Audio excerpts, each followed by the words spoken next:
We have seen the power of rising floodwaters around here and the ripple effects it causes homeowners and Middle Tennesseans days, months, even years after those waters recede. And now there's this new report, not only confirming it's a growing problem, but also it addresses the need to prevent future flood hazards.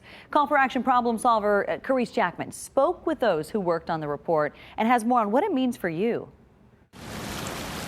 From Green Hills to Antioch, Laverne to Waverly, you know or you've seen just how fast water rises.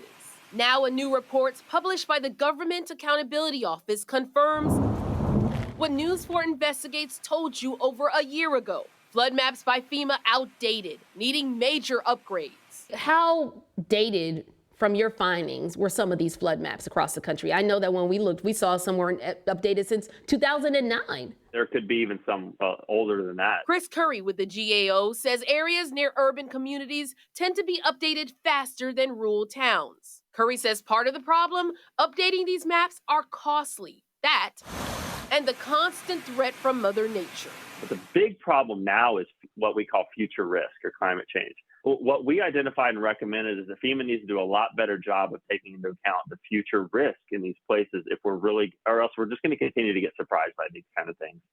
FEMA declined our request for an on-camera interview on the GAO report, but released this statement saying in part, the GAO's recommendations will be valuable to help us enhance our ability to identify flood risk and promote informed planning and development practices that reduce risk through risk mapping, assessment, and planning. Recommendations both the GAO and FEMA hope prevent Tennessee homeowners from becoming victims of flooding disasters in the future.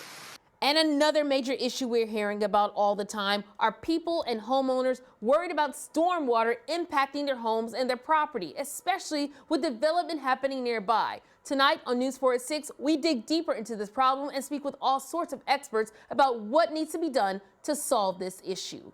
I'm Call for Action problem solver Carice Jackman, News 4 Nashville.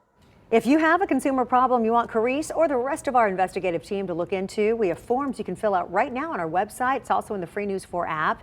And make sure you join us on News 4 at 6 tonight when Carice takes a closer look at this report.